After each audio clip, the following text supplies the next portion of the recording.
J'entends dire que la France va se venger du Mali, mais la France devait pouvoir se venger de quoi? De cette turpitude, de ces galipettes, de ces hypocrisies, de tous les coups d'État, le complot, déstabilisation des pays sous sa colonisation guillemets, remplis dans ses placards. Elle n'a pas à se venger. C'est une séparation douloureuse qu'elle doit pouvoir prendre à son actif. Partir définitivement, comme elle a fait, et même partir des autres pays d'Afrique, parce que ce n'est pas le grand amour avec les autres pays d'Afrique. Elle ne peut pas s'amuser à se venger, parce que si elle se venge, c'est pas sûr que le Mali aussi, ou les pays africains restent comme ça à les regarder. Donc on ne va pas rentrer dans une dynamique logique de vendetta. Quand on ne veut plus de toi, tu te retires, basta. Et c'est tout. Aussi simple que ça. Il faut que la population soit des populations heureuses. La population ne va pas souffrir de ce que l'oligarchie française tient absolument à faire, même bas sur ses richesses. On ne veut plus de vous. Retirez-vous. Vous avez une population qui est la population française. Vous avez un pays qui est le pays qui est la France. Vous avez votre armée. Faites partie de vos armées dans vos pays.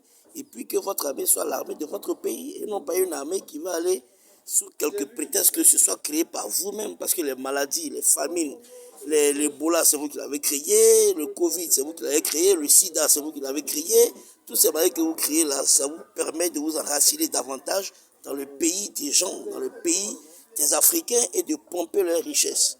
Vous avez dégrapé le Mali, on a découvert, ils ont découvert au Mali que la zone que vous occupiez sous prétexte qu'il y avait des djihadistes est remplie d'or et avec des cantines, des conteneurs d'or stockés là. Vous faites quoi avec l'or de ce pays-là? Pourquoi vous dites que cette zone-là est inaccessible et que c'est une zone dangereuse?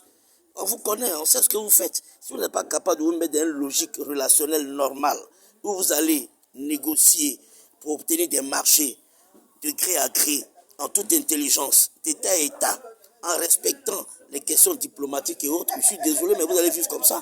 Et vous allez être relégué au calendrier grec parce que, en fait, dans la réalité, vous ne pesez rien dans la balance. Dans le Conseil des Nations, vous ne pesez rien dans la balance. Donc arrêtez de vous fatiguer et de fatiguer les gens pour rien. Que l'Afrique cesse d'être le théâtre de la France. La France doit avoir des intérêts à défendre dans son propre pays que de se mêler, que de s'immiscer dans le problème des pays africains. Je ne sais pas. Arrêtez cela. À un moment donné, vous ne pouvez pas continuer de faire cela. Ce n'est pas normal, ce n'est pas juste. Ce n'est pas juste. Devant Dieu, c'est un péché que vous commettez. Et vous êtes l'oligarchie française incarne l'esprit du mal.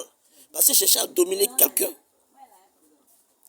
se préoccuper des intérêts de quelqu'un, des richesses de quelqu'un. Il n'y a que le diable qui agit comme ça. Il n'y a que le diable qui agit comme ça. Donc la France a besoin d'une délivrance. La France a besoin d'une délivrance. Et cette délivrance, nous allons en faire dans les prières en faveur de la France.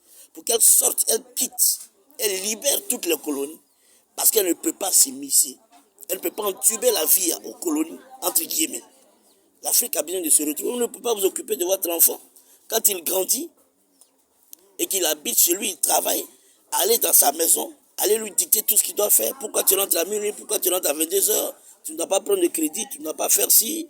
Voici la femme que tu dois épouser, voici l'homme que tu dois épouser. Non, mais arrêtez cette attitude-là. L'Afrique ne veut plus de vous, elle ne veut plus de vous. Retirez-vous, allez dans votre pays. Au moins vous avez un pays. Mais allez dans votre pays. Allez développer un pays comme l'Allemagne le fait. Ils n'ont pas de colonies, ils le font. Le Japon n'a pas de colonie. La Russie n'a pas de colonie. Mais c'est des pays sérieux. Apprenez à être sérieux un peu français. Oligarchie française. Arrêtez de vampiriser, de quister, de vampiriser sur les richesses des autres. Vous n'emporterez pas au paradis. Vous n'emporterez pas au paradis. Il faut que ça cesse. Il faut que vous quittiez les différents pays africains. Les gens sont fatigués. Quittez là-bas.